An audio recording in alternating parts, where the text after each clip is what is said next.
Hi, welcome back to today's segment on floating on your back. This is part of the series for those who are afraid of the water.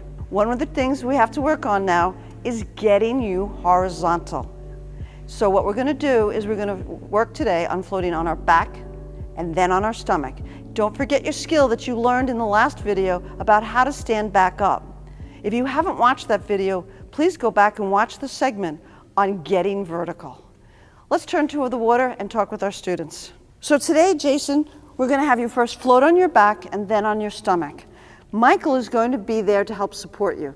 At any time that you feel uncomfortable being horizontal, just stand up. You don't have to wait. You're in charge all the time when we do these things. Michael, if you feel that Jason is starting to stand up, just help him. Support his decision to stand up. You don't have to tell us, you can just go ahead and do it. When you float right now, what I want you to do is lay your arms really wide, put your head back, and you're going to push off the bottom and just give yourself a little bit of momentum.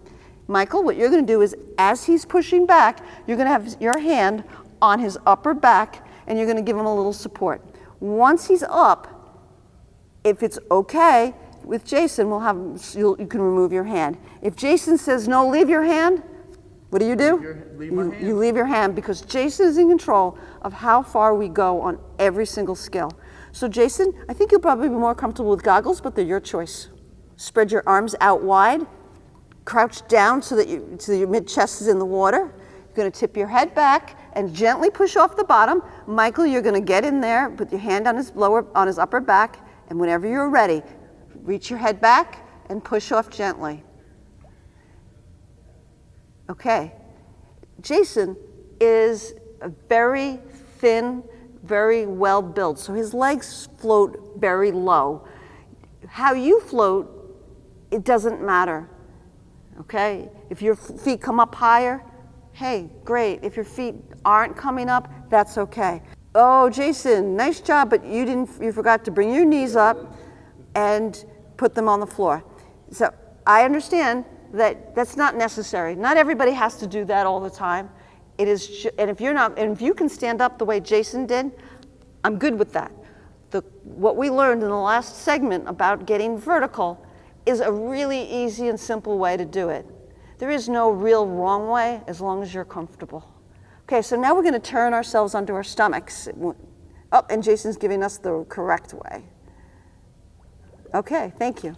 So now we're going to do facing the water. Now I'm going to give you a little clue. First of all, you stay only as long as you're comfortable. But if you feel Michael squeeze your arm twice, that says stand up. And let's remember to use our knees to our chest to stand up. Okay?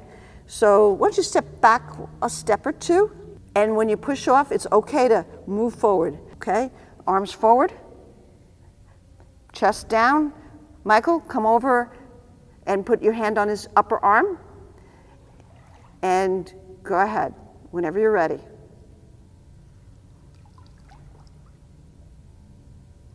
Okay, relax your legs. There we go. And go ahead and stand up. So Jason, did your feet actually hit the bottom? Yep. That's okay. You still were doing the skill absolutely dead on. It was all perfect. It's okay. We're in very shallow water. We're in 4'3", so if you hit the bottom, that's okay. The next thing we're going to do is give you one more skill that's going to help you transition into swimming. Now that we're on our stomach, we're going to transition you into a position that's going to allow you to start the flutter kick. We're not actually going to do flutter kick today. That'll come next. Why don't you move out so that you can do this coming towards us? What you're going to do is when you put your hands in front, I want you to put your hands together, one hand over the other, put your face in the water, push off the bottom with a little more oomph so you get some momentum up, okay?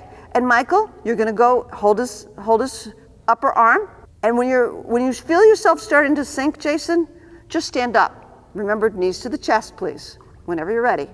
See, now this has given him some momentum, brought his legs to the surface, and he's ready to start flutter kicking that will give us forward motion. That's today's session. Now you're ready to start creating a flutter kick. So we'll see you in the next segment. Have a great day.